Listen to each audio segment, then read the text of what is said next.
What's up, guys, and welcome back to my channel. So I know it's been a minute, but I am back, and I know I say this every year, but this year I'm definitely going to try to, do better, post more, post different stuff into, what I'm supposed to, because I be slacking. But anyway, today's video is basically just a review. I always said that I wanted to, get into doing more videos about traveling because I do like to travel. So basically, this is just a rundown on my experience with the Norwegian Cruise Line, Norwegian Joy. Not saying everybody's experience is going to be the same, but I know some people like to hear about others' experience so that they can, use that in deciding what cruise is best for them. So I did the Norwegian Joy. I did the standard balcony room.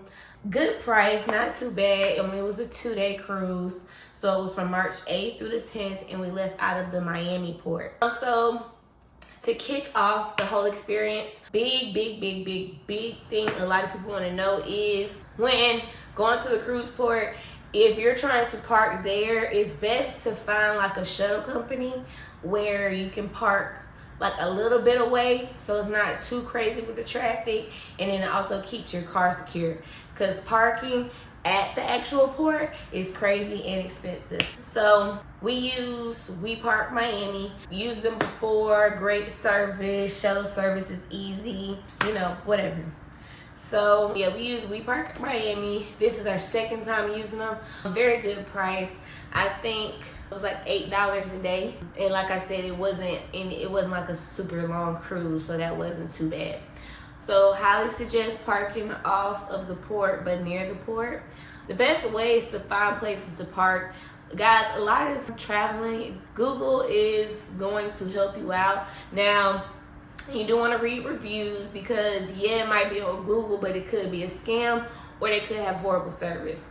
So my big thing is I always like to read reviews for everything. And out of a 5 scale, I'm not doing nothing below a 4.5. And if it's out of a 10, I'm not doing nothing less than an 8. But I mean, y'all, you gotta be bougie when you travel. I'm sorry, but my safety, my money, my customer service experience, that matters to me. I don't know if it matters to y'all, but it matters to me. So I'm always doing my research, reading reviews and everything like that.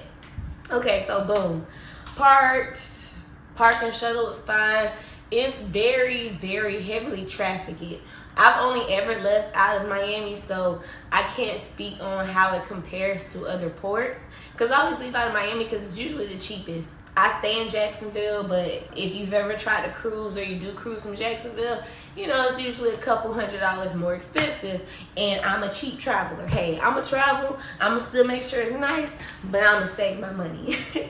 So got to the port, wasn't too hard to find. You're walking up to the actual building of where you go in at. You got a whole bunch of people, well, a whole bunch of guys, because I didn't see any females.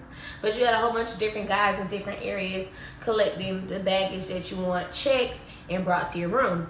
Usually people do that when they have like big luggage or have a lot of stuff, because you don't want to just be walking around the boat, waiting for it. I checked the bag. It wasn't a super big bag, but I still ended up checking one. So they got that, and then the guy just directed us to the door. We got to the door, and I'm reading the sign, and it says, okay, if you're on these decks, this is your line. So I'm looking, it's not my deck. So they got it, basically they have it separated by even, odd, and then they got the Haven Suites. The side that the guy directed us to was not our side, but again, I didn't even know there was 2 sides, because he just said, he didn't ask me no questions. He said, oh, you enter it over there. But it wasn't too bad of a walk to go to the other side, so that part wasn't too crazy. Walked to the other side. They said, okay, odd numbers, blah, blah, blah. Lines wasn't that long. Now, with it being my first time on Norwegian, I don't know if it was because we got there early. We picked the boarding time from 11:30 to 12. We got there around 11:30, 11:45. Line wasn't bad. Walked straight in. Security checked us. They checked for the tickets, and then they checked passport. So once we got past that part, you know, you walk in, you got to check in again. So this is like the official check-in to where they can mark that, okay, you're here. So check in, and then they're like, okay, you know, you can go on the boat. So, you know, walk just right behind the counter, walked on the boat. I mean, it's not really much to talk about when you walk on the boat, because it's just more so you going through all these tunnels and going through all these, you know, steps, all this other stuff. Just depending on, again, y'all, every cruise line and port is different. The walk isn't too far. I mean, you got to realize you got to go on the cruise ship and get out of the little entry building. So for all my people that cruise, you know, you got to go to your Munster station, I don't know. I think it's Munster. Yeah, so you got to go to your Munster station. Luckily for us, as soon as we walk on a boat, our Munster station was right there. So we didn't have to go looking for it. But for those that don't know what a Munster station is, this is just your meeting point if something happens aboard the boat.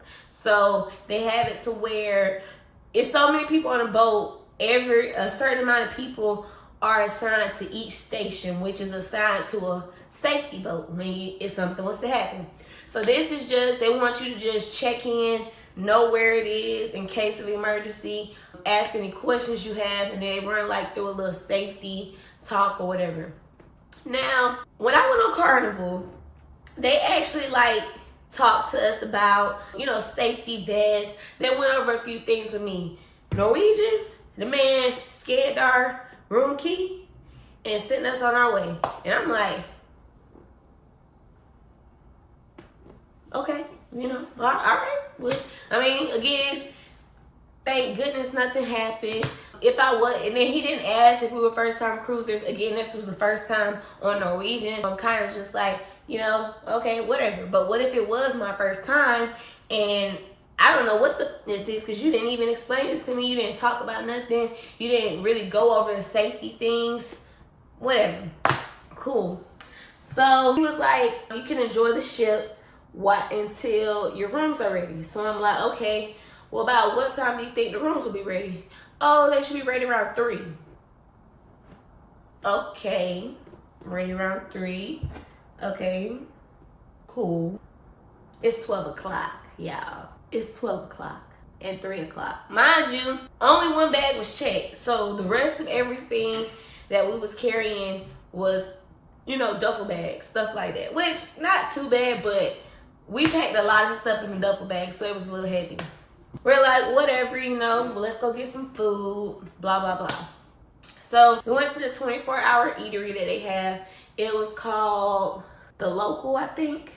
So we went there. It was very busy, of course. That's normal. Everybody getting on the boat. Everybody want to eat. That's normal. Not complaining about that. It was very unorganized because it's like an open space. You got your bar here. You got the overlooking to see downstairs here. And then you got a whole bunch of tables here. You got a set of tables there. It's no real direction. So when you walk up, it looks like you just seat yourself. But I looked at how chaotic it already was, so I'm like, So I'm looking around, and in the corner over by the open area is a little waitress stand, host stand, whatever the proper term for it is, a host stand.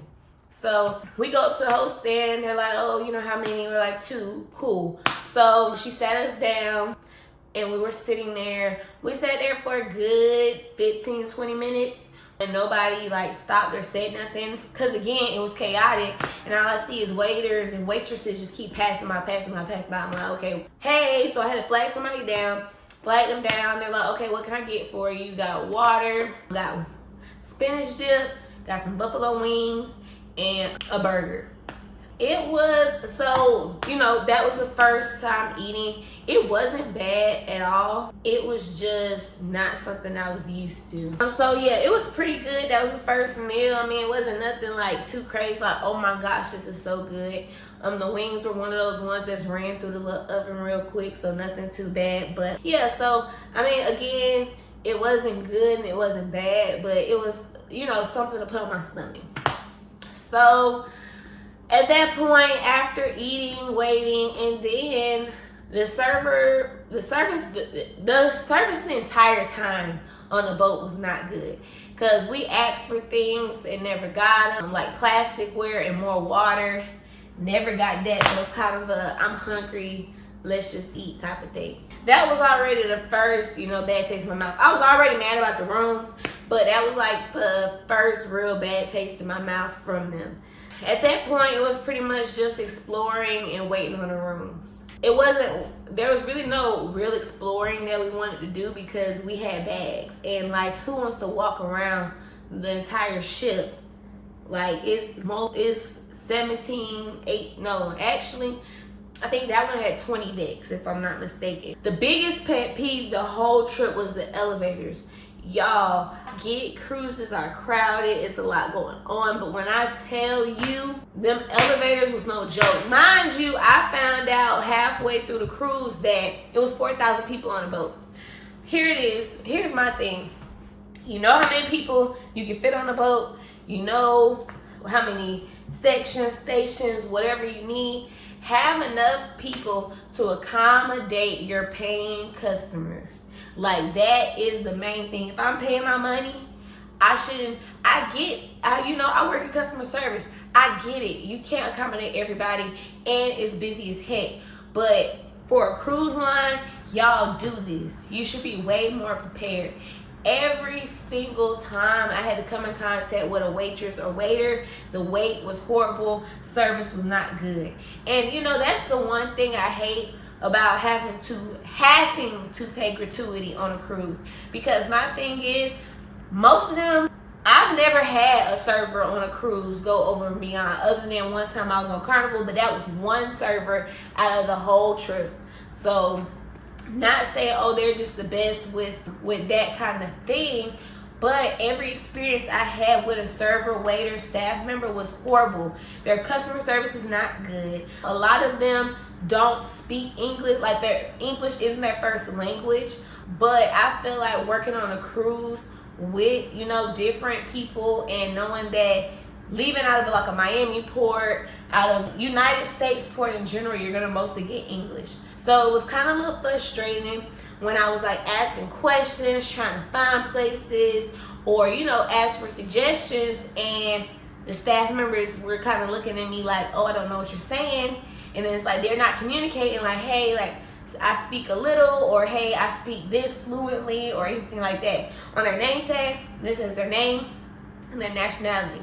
And I'm not gonna assume just because you're from India or you're from Russia or you're from, you know, wherever you're from, that's the language you speak unless you're telling me.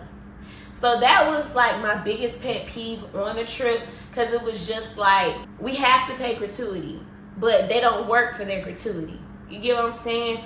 So it's kind of just like a little frustrating thing. That's why only time I would tip on a cruise is if the server was just above, beyond, quick, nice, friendly, conversating, throwing some shit.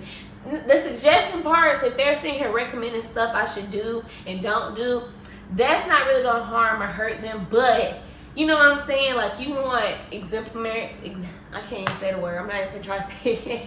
You want top of the line service if you're gonna be giving an additional gratuity on top of something they're already charging you. Yeah, so we basically was just sitting there waiting. 3 o'clock came, room still wasn't ready. I think the room started becoming available around like 3:50. Departure time was 4 o'clock. We did not leave at 4 o'clock. We left around like 5:15, which is so many operations. I don't know what caused the delay, but it was kind of just like, okay. Look, you know, little things. All of these are like little things that's starting to lead up to just being fully frustrated, if that makes sense. So finally got to the room, got in the room. The room was very nice, very spacious. And then, like I said, it was a standard balcony suite, so of course it had a balcony. Now, balcony was not what I thought it was gonna be. It was very outdated, rusty. Paint was peeling off in some areas. The seating was fine, but it's just not, when I you know, not what I thought it was gonna be. But I'll try to put that video on the side somewhere so y'all can see what I mean by the balcony just seemed outdated. So yeah, balcony was outdated, but you know, it's fine. Very cleanly person. They had no Lysol, no sanitizer on the cruise or anything like that. Now, not really blaming them for that because that's kind of on me, but I feel like that's something that should be there, some type of sanitizer where guests can purchase and stuff, because I'm just like weird about laying in sheets and stuff. Now on the sheets there was like a makeup smudge, like somebody like their blanket just wiped their cheek or something, so that was kind of like and then it was like pieces of unknown hair on the couch and in the bed, and so I'm just like, cleanliness. And the smell of the room, it wasn't bad, but it wasn't like good either. It was one of them like awkward smells, not too stink, not too bad, but it's kind of like it don't smell good, if that makes sense. So room, I give it a good 6 out of 10 just because of the fact that it was spacious and it had a balcony. Other than that, so once we got settled in, the boat started moving. I love the fact that they had they had multiple screens over by the elevators that showed you, you know, where the entertainment was, where the dining is. Like, it was very explanatory, telling you what floor to go to. Love it, because other cruises I've had to like look on the app, ask people, all of that, or go to this one main map type of thing. So we did not go to the Cellarwood party because I just seen videos and I just feel like the Cellarwood party wasn't gonna be like turned. I heard it, the music was okay. Now I do like how with their music they don't stick to just like one genre, they like to switch it up. No, you know, there's different types of people on the cruises, so everybody doesn't listen to the same things. So again, we did not attend that, but kind of just took a nap. It was a long day. Long drive. Miami to Jacksonville is not a short drive. For this part, after that, it was more so about, you know, walking around exploring. Now the ship, beautiful.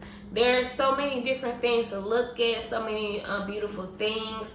They do have like a little mini convenience store if you forget a few things, but they don't have like everything. Like, again, there was no sanitizer. They had like, you know, headache medicine, pain medicine, toothpaste. I don't remember seeing soap, but I also did not look for it. I know I saw shampoo and conditioner down there. And then they also had like an actual like liquor store. Now, as far as buying the liquor in the liquor store and drinking it on the boat, I'm not sure, because I was listening to a conversation and some people's like you can, some people's like no, they take it from you and put it under the boat, and I'm like, the prices were pretty standard. Like, the bottle prices was the same that you would find in a liquor store. So it wasn't like, oh, they were taxing on the boat. I just don't know if you can drink it on the boat. So yeah, it was more so exploring and things like that. Went to the bar, had a first drink. So on their cruise, not every bar has the same drinks, which is actually kind of cool because you got multiple bars where you can try multiple different drinks. So, you know, I guess it's cool. But then if you like the drink at one place and then you go there and they don't have it, they can't make it. So it's kind of like you gotta go to that bar. And y'all know, being on a cruise, being drunk, all these bars, all these restaurants, it's hard to remember the names. Like, it's super hard to remember the names. So it's kind of just like they gave us like a schedule, but there was no real like instructions or how to go about stuff. Because, like, again, I've been on a cruise before, so I know most of everything. But going for or thinking about first timers, that's what I'm saying. Like, I would want the cruise line to take it as like everybody's first time cruise line people. But other than that, like I said, they had a good amount of stuff to do. I didn't get to experience the speedway that was there. I'm not too big about the pool. It did look fun. It was just very, like I said, it was just overly crowded. But then again, I was told by some people that if you do like the shorter 2-3 day cruises, it usually is crowded. As far as Norwegian now, again, I've had a different cruise experience, so I don't know how true it is. I would probably give Norwegian a try again in the future. but the price difference between them and other cruise lines and the experience I got, I don't feel like it's worth it. It would have to be a really good deal for me to try Norwegian again. There wasn't a lot of kids, so if you're looking for a cruise that don't have a lot of kids, Norwegian is the place to go, which is actually surprising since they do kids free. But there was not a lot of kids there. There are a lot of things for the kids to do there. But my main disappointment in the trip was the dining. So other cruise lines I've been on, you pick a time, you go to dinner that night. At that time every night, pre-reservation, you don't gotta do nothing extra, just show up. That was not like this. Norwegian was freestyle, so basically that just means you go eat when you want to. Every single restaurant that was complimentary, which there was 5 complimentary ones, 45 to an hour wait to eat. We went to the 24-hour eatery, packed. Like, every food place is packed. And it's just so unorganized. So they say 45 minutes to an hour. We take the little buzzer, walk away. Buzzer goes off. Go back down there and say, hey, buzzer just went off. They can't even find the buzzer on the list. Why do you think they can't find the buzzer on the list? Because somebody accidentally clicked it and made it go off. Because there's no reason why you tell me 45 to an hour and then I walk away, and as soon as I walk away, it starts going off. So I already knew something was fishy. So I'm like, okay, we went back down there, got a new buzzer, went back and started doing it again. I recorded a video, and I'm gonna put that video here because I wanted to take a video so that they know and they see that I'm not tripping. So it went off, but we kind of like, So we went to the buffet to see what they had. The buffet's options was very bland, plain. The best thing I ever had was like some herb chicken. Other than that, it was very basic, very plain. It was a lot of options, but it was like a lot of repetitive options and like weird options. It wasn't really any seasoning, so the food, I give it a 4 out of 10. The entire time, the food was a 4 out of 10 for me. Anyways, going back to the dinner thing. So after waiting about 20 minutes, went back down there, gave them a thing. So they were like, oh, they had been ready or whatever. So cool, whatever. Get a table. Service, again, horrible. Waited about an hour and 30 minutes for the actual food to come. Once it was time to sing happy birthday, waited like 45 minutes after we finished eating for them to do that. And again, it just wasn't it. And then when they sung happy birthday, I mean, they kind of half did it. Because the whole night I've been seeing like a group of waitresses and waiters like go to the tables and sing it and be loud and stuff. And when it was my turn, my waiter came over there and like, I'm just like, okay, I get that y'all starting to close down, but I've been here for over 2 hours, so I should get the same experience. I shouldn't be penalized for, for it. I got there, I didn't get there an hour before closing, but the wait time and all of that kind of got stuck and held up. So again, like it was mainly the service was aggravating me. Drinks were taking too long, food was taking too long. It's like you're waiting this whole time for food, and then it's like me. It's not like, oh, this food is really good. Oh, this food, I would eat this again. Like it was none of that. So it's kind of just like discouraging because it's like customer service is the main part of the cruise. So, I feel like that's a big thing. I feel like that's something that should be focused on. So that was really what made my experience bad, was the customer service was horrible. Let's get into the room service. I've ordered room service before on a cruise. I called, they answered, order took about 30-45 minutes. Wait time is normal, y'all. Tried to call room service on our cruise. Called the first time, waited 15 minutes. Kind of gave up and was going to just go to the 24-hour place. Tried again, waited another 30 minutes, and this is waiting on hold. Nobody answering, nobody greeting. It's just a little thing playing. So boom, 30 minutes, nobody picks up, whatever. It was late at night. It was like midnight. But personally, I ordered from cruises 2 o'clock in the morning, 1 o'clock in the morning.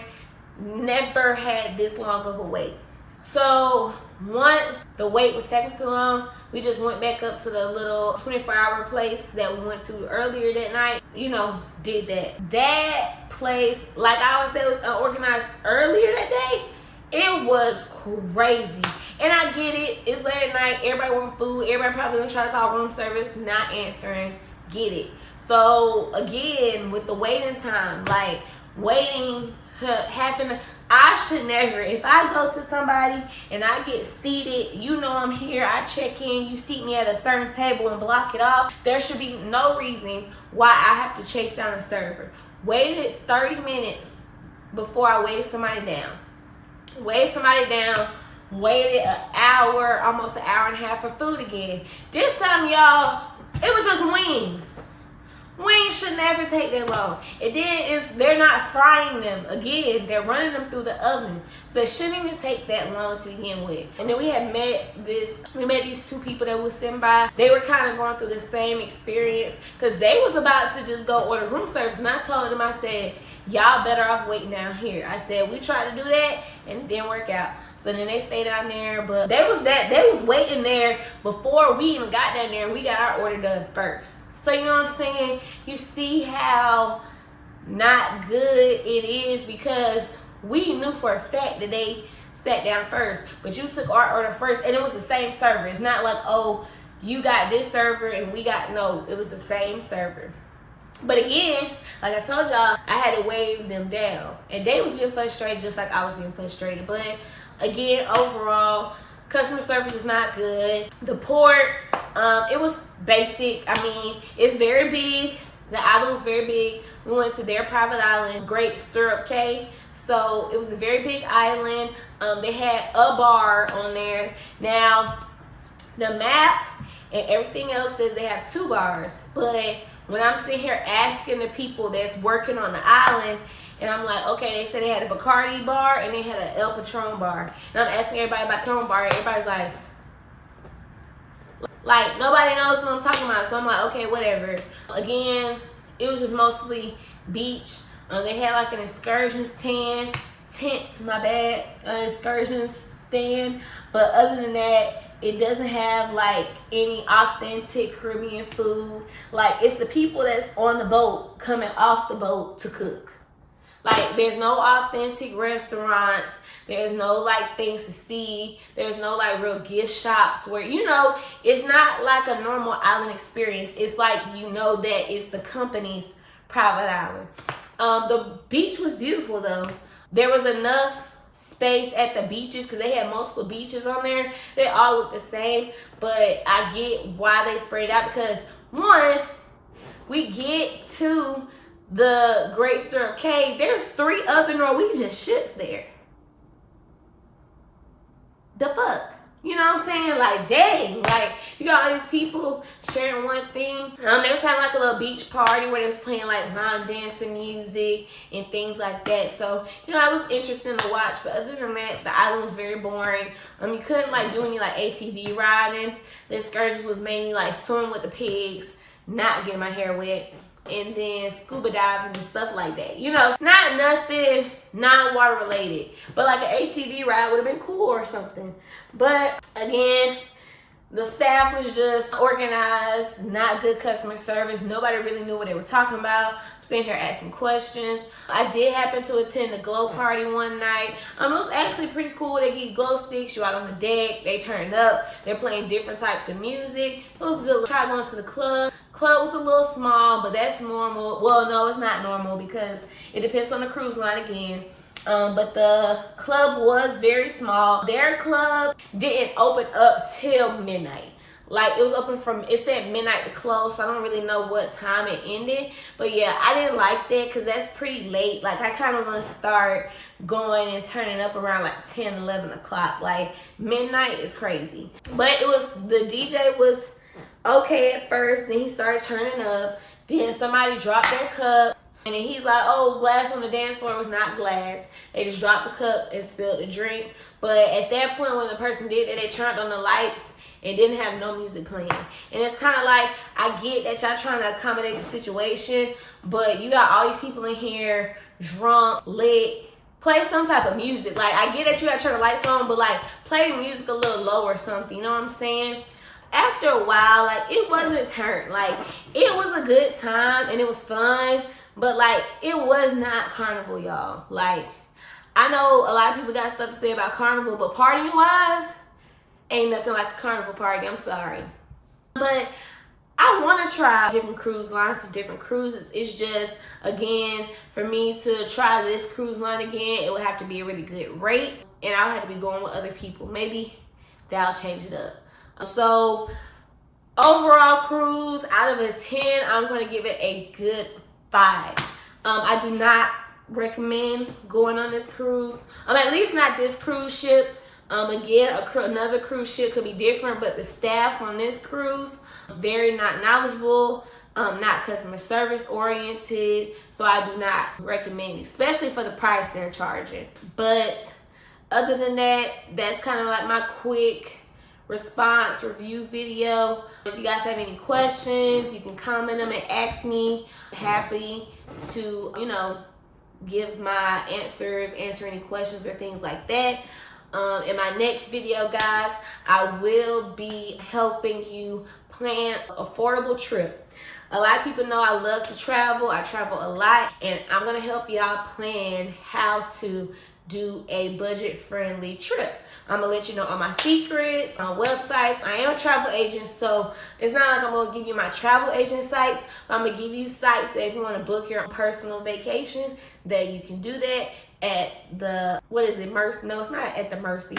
Whatever the word is, you can plan your own cheap, affordable vacation right from your phone without having to pay any additional travel agent fees. So thank you guys for tuning in. Like I said, I try to make this a quick video. Just want to share my experience because I'm all about, getting your money's worth. And I do not feel like that cruise was getting your money's worth. Until next time, guys, thanks you for watching. Make sure y'all like and subscribe because like I said, I'm getting on it. I'm going to start helping y'all planning because I want to see everybody traveling because a lot of people think traveling is expensive. But I promise you guys, after watching my next video, you gonna be traveling. You're gonna be stamping that passport. Oh, speaking of passports, you definitely want to bring a passport over a birth certificate for any cruise. You get out faster. Oh, and so sorry. Let's go back. Disembarkment, horrible. Organized. Lines was long. Wasn't straightforward. It was all over the place. It was a hold up. They had like 3 different areas where people was coming out and merging to this one line, and then the people coming out from that's not the main lines, they were thinking that they could just skip people, and you know what I'm saying, like just skip people. Like, oh, who the heck is y'all anyway? I don't even know why y'all coming out the side door. But don't think that you just can just skip everybody. Like, just go into the line, merge in, because some people was just thinking that they was just so, oh, we don't have to wait, we can skip, and then getting stopped at the thing because you got money still on your thing. You know what I'm saying? Oh, and another thing, I did not like, the only way you could load money or put money on is by going to the front desk. And if you use a card, they're going to charge you up to $100 for authorization hold, and then that authorization code hold can be effective for 30 days. So definitely bring cash on Norwegian. Carnival is not like that. Carnival has machines that you can go to throughout the night to load money on, because that was the biggest hold up. We went early in the morning and that line was super long, and they didn't even have a lot or enough people at every counter. Maybe if they would have had the counter full on both sides, it would went by faster. But they add charges on the night before, so there's a lot of people settling their balances. But again, I've been on other cruises, they have kiosk machines where you can do it throughout the trip, so you don't have to sit here and go to the front desk every time. And then on the normal nights for the front desk, there was only 1 or 2 people there, and then you got 50 people trying to do stuff. You know what I'm saying? So that also was a downer because I shouldn't have to wait this long to give y'all money, if that makes sense. I love how convenient Carnival is. They got the little machines, go swipe my card, put the money in. I can also swipe my credit card and have no problems. They do have ATMs on there, so you should be good, but they do charge an extra fee. But thank y'all for watching. Till next time.